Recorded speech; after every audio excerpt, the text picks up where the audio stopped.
نحمده ونصلي على رسوله الكريم أما بعد أعوذ بالله من الشيطان الرجيم بسم الله الرحمن الرحيم ولا تلقوا بأيديكم إلى التهلكة صدق اللہ العظیم۔ بزرگان محترم اور عزیز دوستو، اللہ تبارک و تعالیٰ نے ہم سب کو، تمام کے تمام انسانوں کو آخرت کی تیاری کے لیے بھیجا ہے۔ مقصد اصلی جو ہے وہ صرف اور صرف اللہ کی رضا ہے۔ آدمی نابالغ ہے حقیقت میں اگر اس بات کو نہیں سمجھتا کہ میں کس کا بندہ ہوں اور کون سی ذات میرے پیش نظر ہونی چاہیے اور عمل میں کس کے لیے کر رہا ہوں۔ لاکھ آدمی پڑھ لے لکھ لے اور لاکھ محنت کر لے، کوشش کر لے، دنیا بنا لے، لیکن اگر اس کو اتنی سمجھ نہیں آ رہی ہے کہ یہ زندگی کا تھوڑا سا حصہ ہے، یہ کوئی 1000-2000 برس کی زندگی نہیں ہے، اور 1000-2000 برس کی بھی ہو تو وہ بھی ختم ہو جائے گی۔ اگر انسان کو یہ بات سمجھ میں نہیں آ رہی کہ مجھ سے میرا اللہ راضی ہو جائے تو وہ ناسمجھ ہے، نابالغ ہے۔ اس لیے کہ اتنی سی بات سمجھانے کے لیے کہ انسان کو اپنے رب کو راضی کرنا ہے اور انسان کو آخرت کی تیاری کرنی ہے، جو بارڈر شریعت نے قائم کی ہے اس کے اندر رہنا ہے، یہ بتلانے کے لیے اللہ تعالیٰ نے 1-2 نہیں کم و بیش 1.25 لاکھ نبیوں کو بھیجا ہے کہ عذر نہ رہے کہ ہمارے سمجھ میں نہیں آیا تھا، ہمیں معلوم نہیں ہو سکا تھا۔ وہ اللہ جس کا کلام اور جس کا پیغام مٹنے والا نہیں ہے، اگر وہ ایک لائن اپنے نبی پر نازل کر دیتے کافی تھی، لیکن اس اللہ نے اپنے بندوں سے محبت میں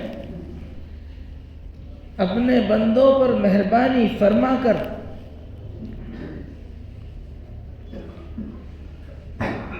وہ رحمان اور رحیم کی صفت کا اظہار فرما کر کم و بیش 100 کچھ صحیفے نازل فرمائے۔ اللہ کہتا ایک ہی پیغام کافی، الگ الگ قوموں میں الگ الگ نبی بھیجے، اور اس کے بعد 1-2 نہیں 4 بڑی بڑی کتابیں نازل فرمائیں۔ اب 4 بڑی بڑی کتابیں نازل ہو رہی ہیں، 100 سے اوپر صحیفے نازل ہو رہے ہیں، 1 لاکھ سے اوپر نبی آ رہے ہیں، اور 313 یا 15 یہ کم و بیش رسول آ رہے ہیں، اور پہلے جتنے پیغامات بھیجے اللہ نے وہ سب، بلکہ ان کا نعم البدل سب کچھ اللہ نے قرآن میں اتار دیا۔ کیا کہہ رہا اللہ؟ اللہ یہ کہہ رہا ہے کہ سب سے بڑا پیغام میرا پیغام سمجھو، سب سے بڑا حکم میرا حکم سمجھو، سب سے زیادہ محبت مجھ سے کرو، میں تمہارا رب ہوں، میں نے تم کو پیدا کیا ہے، حق میرا زیادہ ہے۔ ظاہری نسبت دنیا میں وجود کی، دنیا میں آنے کی ظاہری نسبت ماں باپ کی طرف ہے،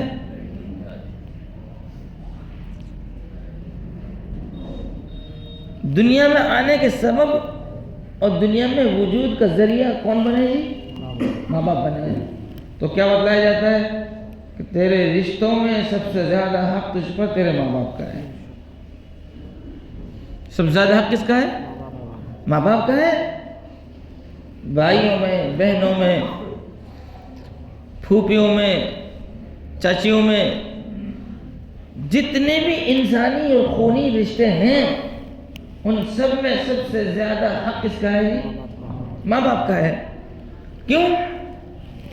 دنیا میں ظاہری وجود کا ذریعہ بنے ہیں، سبب بنے ہیں، اور جو ماں باپ کا بھی خالق ہے اور جو دنیا کا بھی خالق ہے، جو زمین و آسمان کا بھی خالق ہے، جو سارے انسانوں کی نسل جہاں سے چلی ہے، آدم علیہ السلام، حوا علیہ السلام، ان کا خالق ہے. غرض ہے کہ ہر چیز کا خالق و مالک و رب العالمین ہے، تو سب سے زیادہ حق اس کا نہیں ہوگا؟ دنیا میں آنے کا وجود کا ذریعہ جن ماں باپ سے بنا، سب سے بڑا حق ان کا بتایا. تو جو ماں باپ کا بھی خالق ہے، جو ساری دنیا کا خالق ہے، تمام کائنات کا خالق و مالک ہے، تو اس کا حق نہیں ہوگا؟ اب دوسری طرف سے دیکھیے آپ رخ کو کہ اولاد اگر ماں باپ کی نہ سنے تو ماں باپ کو شکایت ہوتی ہے کہ نہیں ہوتی؟ اولاد ماں باپ کی نہیں سن رہی تو ماں باپ اپنے دوست احباب میں جب بیٹھیں گے تو ان کا ذکر تذکرہ کریں گے کہ اولاد ہماری بات نہیں سن رہی، اولاد نافرمان ہو گئی، اولاد بات نہیں مانتی. شکایت کریں گے نہیں کریں گے؟ شکوہ پیدا ہوگا نہیں ہوگا؟ ہوگا نا. ان کو حق ہے نہیں شکوہ کرنے کا؟ بالکل حق ہے. ماں باپ ہیں ان کو شکوہ کرنے کا حق ہے، وہ کہہ سکتے ہیں، بلکہ ان کی شرافت ہے. جو کانا پھوسی میں دوستوں سے بات کر کہہ رہے ہیں، ورنہ ان کو تو ڈنڈا اٹھانے کا اختیار ہے. وہ تو گریبان پکڑ سکتے ہیں. ماں باپ کا حق تو یہاں تک ہے، کان پکڑ کے کہہ سکتے ہیں. لیکن کہتے ہیں نا جی، جب ماں باپ کی بولی نرم ہو جائے تو سمجھ جاؤ کہ بیٹا نافرمان ہو گیا ہے. جب ماں باپ نرم بولنا شروع کر دیں تو اس بات کی علامت ہے کہ اب بیٹا 2 قدم آگے آ گیا ہے. اور جب تک ان کو اپنے بچوں سے، اولاد سے فرما برداری کا، سن لینے کا بھروسہ ہوتا ہے، جب تک وہ سختی سے بولتے ہیں، سختی سے بات کرتے ہیں. اور جب دیکھتے ہیں کہ اب یہ برابر کا ہو گیا ہے، مقابلہ آرائی کر سکتا ہے،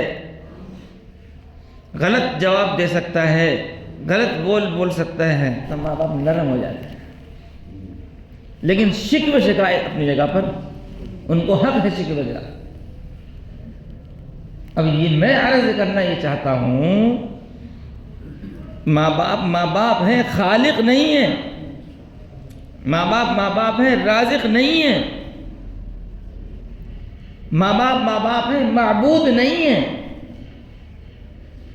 تو جب ان کو شکایت ہو رہی ہے، جب ان کو شکوہ ہو رہا ہے، تو وہ ذات جو خالق بھی ہے، مالک بھی ہے، رازق بھی ہے، اس کو شکوہ نہیں ہوگا. اللہ کا اپنے بندوں کے ساتھ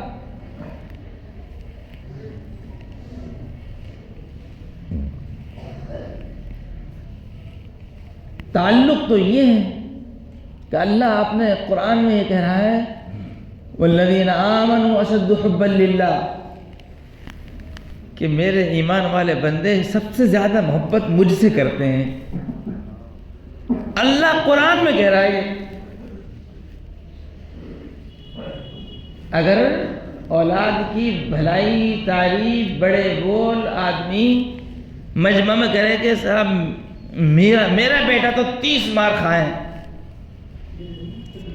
تو اولاد بھی جو ہے مونچھوں میں تاؤ دیتی کہ ہمارے باپ بھری پنچایت میں ہماری تعریف کرتے ہیں. اللہ قرآن میں کہہ رہا ہے والذین آمنوا اشد حبا للہ، اہل ایمان سب سے زیادہ محبت کس سے کرتے ہیں؟ ایسے مرتلی آواز میں ہے نا، جیسی محبت ویسی آواز نکلے گی.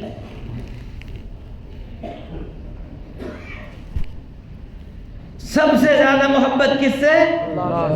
اللہ سے. یہ آیت ایسی ہے کہ آدمی اس کو غور کرے بس پڑھتے ہی رہے. اللہ اپنے ایمان والے بندوں کو کتنی پیاری نظر سے دیکھ رہا ہے، کتنا اپنے ایمان والے بندوں پر اللہ کو بھروسہ ہے. کیا بیوی نہیں ہے اس کے ساتھ، اس مومن کے ساتھ؟ کیا بچے نہیں ہیں؟ کیا اس ایمان والے کے ساتھ ماں باپ نہیں ہے؟ کیا رشتے ناتے نہیں ہیں؟ کیا کاروبار نہیں ہے؟ کیا دوسری مصروفیات نہیں ہیں؟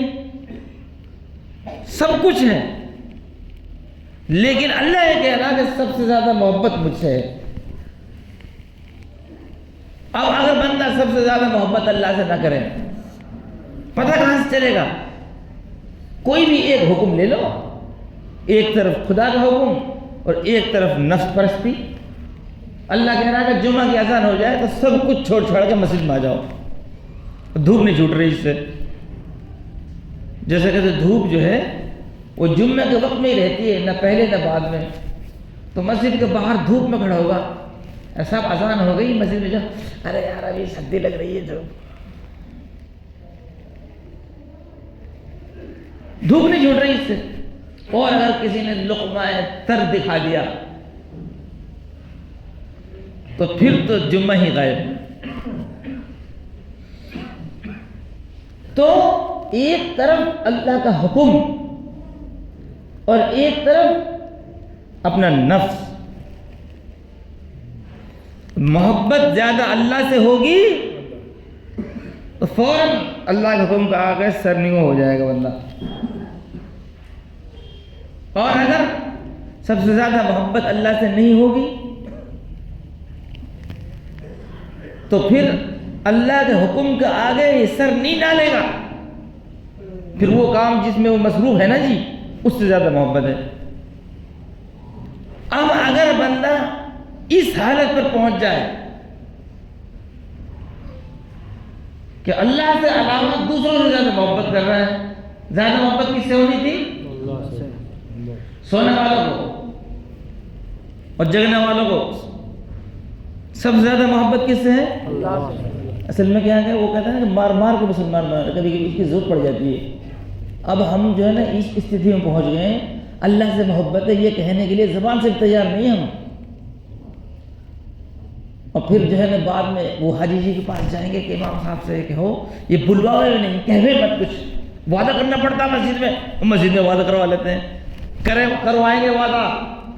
سب سے زیادہ محبت اللہ سے کرنی ہوگی اور ہم کو کہنا ہوگا کہ سب سے زیادہ محبت کس سے ہے؟ اللہ سے. اسی میں ہماری کامیابی ہے، اسی میں ہماری بھلائی ہے اور اسی میں ہمارے لیے خیر ہے. اور جب ہی ہم کامیاب ہیں اور جب ہی ہماری کشتی کنارے لگے گی. ورنہ اگر ہم نہیں جاگے، پلٹ کر واپس نہیں آئے، ہدایت کی طرف نہیں آئے، اللہ کے علاوہ کسی کی بھی غیر اللہ کی محبت زیادہ ہو گئی تو خمیازہ ہمیشہ کا بھگتنا. اور کہتے ہیں کہ صبح کا بھٹکا شام کو گھر آ جائے تو بھولا نہیں کہلاتا. اس لیے کوئی یاد دلائے تو یاد کر لینا چاہیے، کوئی توجہ دلائے تو متوجہ ہو جانا چاہیے. کہیں ذکر اللہ کسی سے بلوا سکتا ہے. آپ یہ مت سوچو کہ ہمارے پاس جبرائیل علیہ السلام آئیں گے، توبہ نبیوں کے پاس آتے ہوں. آپ کبھی مت سوچنا کہ خضر علیہ السلام سے ملاقات ہوگی جب توبہ کروں گا، خضر راہ سے ملاقات ہوگی پھر لائن چینج ہوگی. وہ ہوتا ہے نا جب لائن چینج ہوتا ہے کیا بولتے ہیں اس کو؟ ریل کی پٹری ہوتی ہے نا جی, ٹریک جنکشن, جا تو کہیں اور رہی تھی اور وہ پٹری ادھر ملا دی تو وہ رخ ادھر ہو گیا, صحیح ہو گیا. ہم نے نیت تو بنا رکھی کہیں اور کی, کسی کا نیت کہیں کسی کی نیت کسی کی طرف. کوئی ماڈل بنا رہا قارون کو, کوئی ماڈل بنا رہا فرعون کو, کوئی ماڈل بنا رہا دجال کو. پتہ نہیں کہاں ہمارے کس سمت میں ہم دوڑ رہے ہیں, ذہن میں ہے. لیکن اگر کہیں سے کوئی اللہ کا بندہ مل جائے اور اللہ کسی کی زبان سے کوئی ہماری بھلائی کے لیے بات کہلوا دے, اس لیے کہ اللہ کو اپنے بندوں سے محبت ہے بالیقین, اللہ کو اپنے بندوں سے بالیقین محبت ہے. تو کسی نہ کسی کے ذریعے سے کسی نہ کسی بہانے سے اللہ تعالیٰ پیغام پہنچوا دیتا ہے. صحیح بات کانوں میں پڑ ہی جاتی ہے. کوئی کہہ سکتا ہے کہ میں نے اذان نہیں سنی, کہہ سکتا ہے کوئی؟ اللہ نے سائنسداں پیدا کر کر مائک بنوا دیے, لگاؤ اذان اس میں, جبکہ قرآن نہیں کہتا مائک میں اذان دو. قرآن نہیں کہتا کہ مائک میں اذان دو, حدیث نہیں کہتی مائک میں اذان دو. لیکن اللہ کو پتہ ہے نا ایسے نکھٹو پیدا ہوں گے جو یہ کہہ دیں گے صاحب ہم نے اذان نہیں سنی, اللہ نے سائنسداں پیدا کر دیا, بناؤ مائک بناؤ لگاؤ. کسی بھی دھرم کا کوئی بھی آدمی آج یہ نہیں کہہ سکتا کہ میں نے اذان نہیں سنی. چاہے آپ زمین کی دنیا میں جاؤ, چاہے آسمان کی دنیا میں جاؤ, چاہے آپ خلا کی دنیا میں جاؤ, چاہے آپ انٹرنیٹ کی دنیا میں جاؤ, کہیں بھی جاؤ اذان ملے گی. زمین کے نیچے چلے جاؤ پنڈبی کے ذریعے سے, وہاں بھی مل جائے گی اذان آپ کو. اور جو سب سے بڑا دہریہ جو خدا کے نام سے ہی چڑھنے والا ہو, اس کے موبائل میں وہی نیٹ میں آپ چالو کر اذان سنا سکتے ہو اس کو آپ. تو اللہ تبارک و تعالیٰ صحیح بات پہنچانے کا کسی کو بھی ذریعہ بنا دیتا ہے. جیسے فارسی کی کہاوت ہے نا, گفتائی او گفتائی اللہ بود, گرچہ از حلقوں میں عبداللہ بود, کہ اس کا کہا ہوا اللہ کا کہا ہوا سمجھ, اگرچہ وہ عبداللہ کے حلقوم اور حلق سے بات نکل رہی ہے, اللہ پیغام پہنچا دیتا ہے. تو گرامی قدر بزرگوں اس دوستوں میں کہہ رہا تھا, اولاد نافرمان ہو جائے تو ماں باپ کو شکایت ہوتی ہے اور ہونی چاہیے, ان کو حق ہے. اسی طریقے سے اللہ بھی کہہ رہا ہے یا ایھا الانسان ما غرک بربک الکریم, اے انسان میں نے کیسے تجھے پیدا کیا, اپنی روح تیرے اندر پھونکی, اپنے پیارے نبی کو بھیجا, سارا پیغام بھیجا, قرآن تجھ پر بھیج دیا. ما غرک بربک الکریم, تیرا رب جو انتہائی کریم ہے اس سے تیرے کان کس نے بھر دیے جو تو اس سے بھڑک گیا, اس سے تو نے منہ پھیر لیا. اللہ خود کہہ رہا ہے تیرا رب کریم ہے, تیرا رب مہربان ہے, تجھے حکم اس کا ماننا تھا, تو حکم مان رہا اپنے نفس کا, تو حکم مان رہا شیطان کا, تو حکم مان رہا دجال کا. ما غرک بربک الکریم, کس نے تجھے دھوکے میں ڈال دیا؟ اس رب کی طرف سے جو انتہائی کریم اور مہربان ہے. اس لیے میرے عزیز اور میرے دوستو, یہاں تک کی بات کا خلاصہ یہ ہوا کہ ہمارے اوپر سب سے زیادہ حق کس کا ہے؟ جو ادھر بیٹھے ہیں ان کا بھی, جو ادھر بیٹھے ہیں ان کا بھی, سب کا, سب کے اوپر سب سے زیادہ حق کس کا ہے؟ اچھا جس کے پاس نہیں ہے وہ ہاتھ اٹھا دے کہ جی میرے پر نہیں ہے. سب سے زیادہ حق کس کا ہے؟ اللہ کا ہے. اب جب سب سے زیادہ حق اللہ کا ہے تو حکم بھی سب سے بڑا کس کا ماننا ہے جی؟ اب یہ پوری زندگی کے تعلق سے بات ہے, ہر شعبے کے تعلق سے بات ہے. اللہ ہمیں ان میں شامل فرمائے جو اللہ سے محبت کرنے والے ہیں. اللہ ہمیں ان میں شامل فرمائے جو اللہ سے سب سے زیادہ محبت کرنے والے ہیں. اب اللہ ہمیں ان میں شامل فرمائے جو اللہ کے حکم کو ماننے والے ہیں.